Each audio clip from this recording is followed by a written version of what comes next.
के बाद आपको मौका मिला सरकार के साथ बैठ के वार्तालाप करने के लिए, फिर आप साइन करके आ गए और बोलने लगे कि यूपीएस बहुत अच्छा चीज है। फिर पूरा देश में जब विरोध होने लगा फिर बोले कि नहीं यूपीएस में कुछ सुधार होना चाहिए, यूपीएस का हम विरोध करते। ये क्या मूर्खता वाली काम कर रहे हैं आप लोग। आपको यदि समझ में नहीं आ रहा है तो भैया आप बोल दीजिए सरकार से, हमको थोड़ा सा समय दीजिए, हम इसका मंथन करके आप इसमें डिसीजन लेंगे।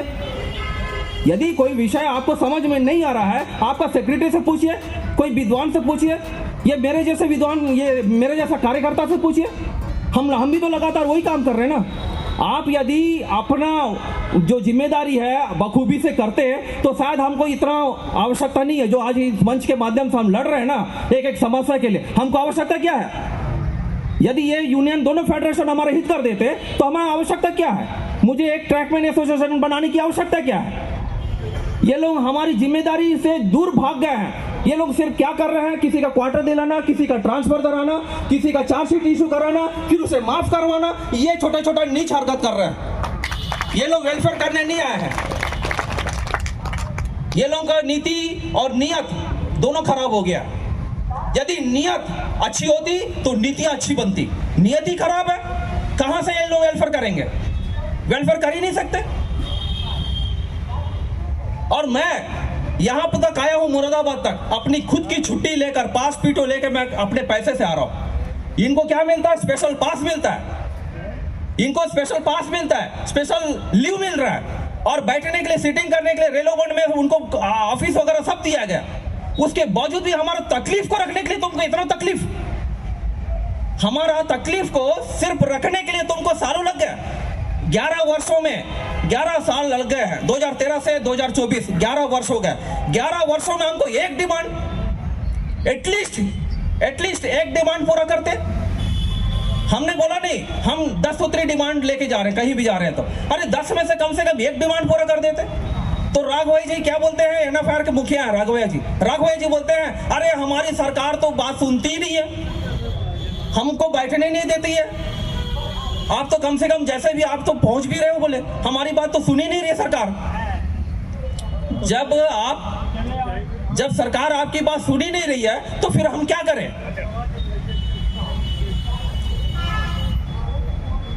तो एनएफआईआर के राघवैया जी बोलते हैं कि हमारी बात सरकार सुन नहीं रही। तो सुन नहीं रही है तो फिर अभी इलेक्शन होने वाला है, इलेक्शन हो रहे हैं ना, तो इलेक्शन में फिर हम आपको वोट देंगे, फिर 5 साल वंचित हो जाएंगे हम लोग। फिर हमारा वोट का क्या होगा? हमारे मुद्दे, हमारे समस्या का क्या होगा? यथावत स्थिति में हम आ जा रहे हैं। तो ऐसे अवस्था में बीआरएमएस आया, साथ में बीआरएमएस आया कि बोला कि भाई रवि जी आपका सहयोग चाहिए हमको। तो ठीक है सर, मैं तो पीड़ित व्यक्ति हूँ, मुझे तो सहारा की आवश्यकता है। मैंने बोला ये समस्या है मेरी।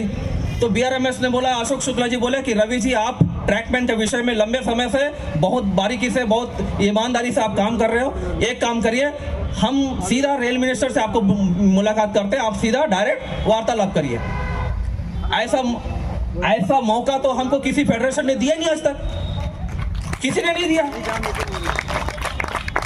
एक ट्रैक मेंटेनर को सीधा रेलवे मिनिस्टर से मिला के 40-45 मिनट बैठ के बात करवाए। और रेलवे मिनिस्टर माननीय महोदय जी का मैं धन्यवाद देता हूं कि आफ्टर ऑल एक ट्रैक मेंटेनर का विषय को लेके एक रेलवे मिनिस्टर 45-50 मिनट समय देना, एक बारीकी से बात सुनना। और ये मैं अशोक शुक्ला जी और बीआरएमएस का पूरा तमाम टीम को मैं धन्यवाद देता हूं कि सीधा मुझे वो सीधा अंतिम व्यक्ति तक का मुझे पहुंचा दिया और मैंने अपनी बात रख दी। जैसे यादव भाई ने बोला कि 4 डिमांड पूरा हो गया, जबकि मेरा 10 सूत्री डिमांड था। 10 सूत्री डिमांड में से 4 डिमांड बोले अरे ये तो सारे के सारे आपकी जेन्युइन डिमांड है। ऐसा करता हूं एक कमेटी का गठन कर देते हैं। तो आज कमेटी का गठन हो गया चुनाव से पहले। हम तो आज तक सुनने में आया था कि कोई भी नेता जो है वो ये बोलता है कि आप मुझे वोट दीजिए, मैं आपका ये कराऊंगा, मैं वो कराऊंगा, फलाना ये वो, ऐसा आश्वासन देते हैं। लेकिन ये पहली बार हो रहा है ऐसा कि चुनाव से पहले आपकी मांग पूरी हो रही है। चुनाव से पहले ऐसा कहीं नहीं हुआ है। तो ये दोनों फेडरेशन, अन्य सारे यूनियन वाले बोलते थे कि अरे चुनाव से पहले कैसे हो जाएगा, ऐसा कैसे हो सकता है, चुनाव के बाद ही होगा, आचार संहिता है, ये है वो है, कई सारे दिन रूल बता रहे थे। तो अब कैसे हो गया? जो काम मुझे मैं खुद का पास पीटे छुट्टी लेके मैं जा सकता हूं, आपको सारी सुविधा मिलने के बावजूद आप कैसे नहीं जा पा रहे? तो यहाँ भाई साहब का आदेश आ चुका है ना, क्योंकि मैं वैसे ही होता मुझे मंच मिलता है तो फिर मैं चालू हो जाता हूँ अपनी पीड़ा को लेके, क्योंकि मैं मेरी पीड़ा इतनी जोरदार, इतना बहुत बड़ा पीड़ा है मेरा। तो मेरा पीड़ा जो है मेरे पेट से लेके पूरा तन मन धन में इतना छाया हुआ है कि मुझे समय की कमी पड़ जाती है। सुनने वाले की क्षमता कमजोर हो जाती है, लेकिन मैं कमजोर नहीं होता हूँ। तो इसी की वजह से क्या है कि मैं जहां पर भी मुझे अवसर मिलता है वो मैं अपनी बात को डट कर रखता हूं। इसी कारण है कि माननीय रेल मिनिस्टर मुझे मेरी बात माने और कमेटी गठन करके हमारी सारी समस्या का समाधान के लिए एक कमेटी का गठन कर दिया। 8 हफ्ते के अंदर आ जाएगा और मैं उम्मीद करता हूं कि आने वाला जो सुनहरा भविष्य है, जैसे माननीय रेल मिनिस्टर ने बोला है कि ट्रैक मेंटेनर का कायाकल्प ऐसा कर दूंगा कि 5 वर्ष में सारे दूसरे डिपार्टमेंट वाले ट्रैक में आने के लिए इच्छुक करेंगे। ये उनका वो है। तो ये मैं आपको उनकी बात को आपके मंच के माध्यम से आपके पास रखा हूं।